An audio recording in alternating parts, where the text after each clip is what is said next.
So mga ka-surprise, adi gani kami niya na sa magsalangi. Kay insugat namon, an amon, batit, si Kuya RR kag si BBGR.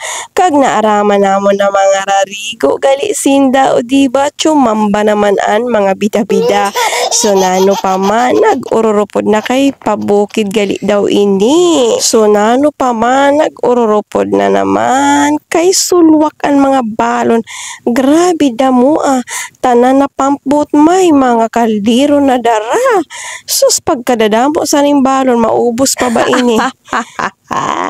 So adi gani grabe kasadya namon pakadto kay kadadamo sa mga pampbot.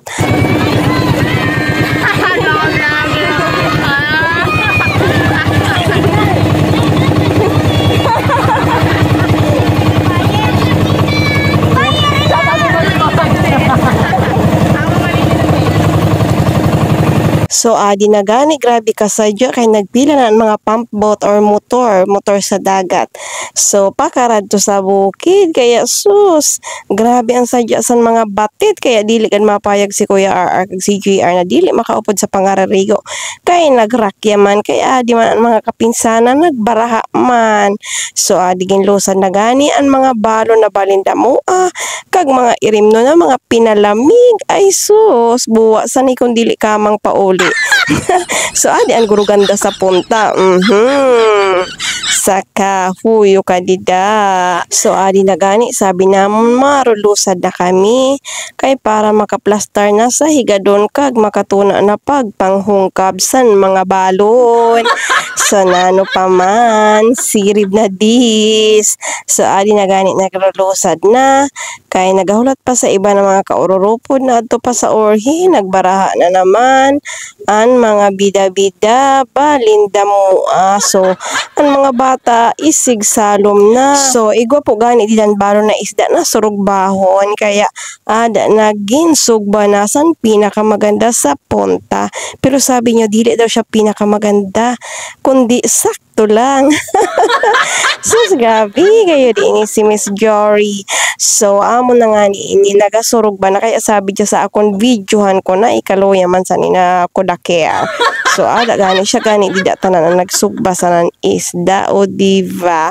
Kag adi na grabe na langoy-langoy san mga kabataan kag igwa gani dida san lumpatan man nakahoy. Kaya grabe ang sadya ninda.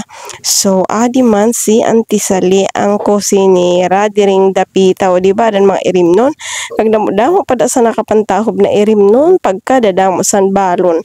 So luwak gayud kaayo pero kinulang sa luto.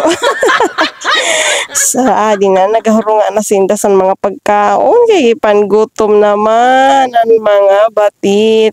Chumamba na naman kami sa pag-upod kay busog na naman. So ada na gani si Auntie Sally interesado na sa nandako na irimnon.